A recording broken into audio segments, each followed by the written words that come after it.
इस बार लेकिन आपकी लड़ाई अलग इसलिए है क्योंकि आपके सामने खुद आपकी भाभी चुनाव मैदान में। क्या आपको अंदर से कुछ अलग फीलिंग आती है या पिछले चुनाव जैसी टक्कर महसूस होती है? वक्त और समय में बहुत बड़ी ताकत होती है। Time heals everything. और ये लड़ाई किसी व्यक्ति से नहीं, मेरी कोई भी लड़ाई किसी व्यक्ति से नहीं होती। ये विचारधाराओं की लड़ाई है और ये जो गलत पॉलिसीज ये केंद्र सरकार कर रही है उसके खिलाफ है। मैं कभी भी किसी इंडिविजुअल, आप मेरे कोई भी भाषण भी देखिए, मैं कभी भी किसी के व्यक्तिगत कभी भी टिप्पणी नहीं करती।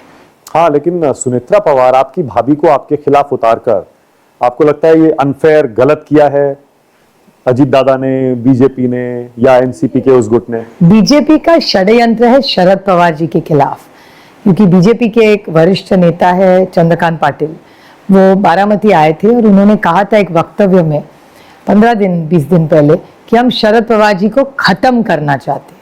तो ये षड्यंत्र उन्हीं का है और एक अदृश्य शक्ति जो महाराष्ट्र की हर पार्टी को खत्म करना चाहती है। यानी कि अजीत दादा को आपको लगता है फोर्स किया गया, मजबूर किया गया कि वो अपनी पत्नी को आपके खिलाफ उतारें, आपकी भाभी? वो नहीं मैं कह सकती, लेकिन जो वक्तव्य चंद्रकांत जी ने कहा उस पर मैं बोल सकती हूँ। इसका मतलब अदृश्य शक्ति वो दिल्ली वाली है ना?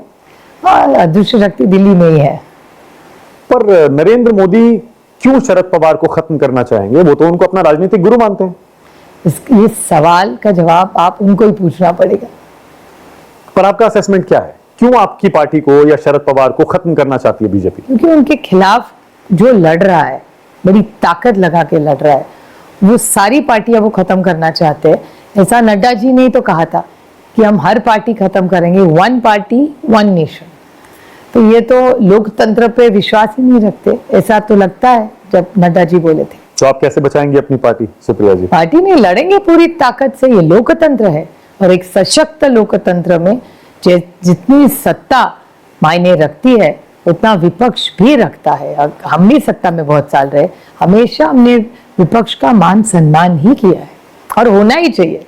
पर अजीत पवार तो प्रधानमंत्री के बड़े फैन हैं, केंद्र सरकार की बहुत तारीफ करते हैं। वो तो कहते हैं मोदी जी इतना अच्छा काम कर रहे हैं, इसीलिए हम उनके साथ चले गए। तो उनका वक्तव्य, एक लोकतंत्र में हर एक को अपना मत बोलने का अधिकार हमारी तरफ से तो है, उनकी तरफ से नहीं कह सकते। पर आपको नहीं लगता कि अजीत पवार ने ये जो फैसला किया कुछ गुणा भाग गणित देखकर, सोच समझकर किया होगा, या अभी भी आप मानती हैं कि अजीत पवार का वो फैसला गलत था बीजेपी के साथ जाने का? उन्होंने एक निर्णय ले लिया, अभी उससे बात करने से क्या मायने रखता है? पर आपने भी एक निर्णय लिया ना कि नहीं जाना इनके साथ। मुझे पता है मैं क्यों नहीं गई। I have complete clarity. Why? क्यों? क्योंकि एक तो बड़ा आइडियोलॉजिकल डिफरेंस था उनके साथ, और दूसरी बात की जो पॉलिसीज करती है केंद्र सरकार, जो किसानों के खिलाफ है, तो शोषित है, वंचित है, पीड़ित है, उसके साथ कभी ये सरकार खड़ी नहीं रही। महंगाई, बेरोजगारी और सबसे बड़ा भ्रष्टाचार, सबसे बड़ा भ्रष्टाचार इस देश में इलेक्टोरल बॉन्ड्स का हुआ, ये मैं नहीं कह रही हूँ, माननीय सुप्रीम कोर्ट भी कह रही है। और क्विट प्रो को, ये शब्द मेरा नहीं है, माननीय सुप्रीम कोर्ट का है। तो यानी ये सारे मुद्दे सोचकर आपने? बिल्कुल।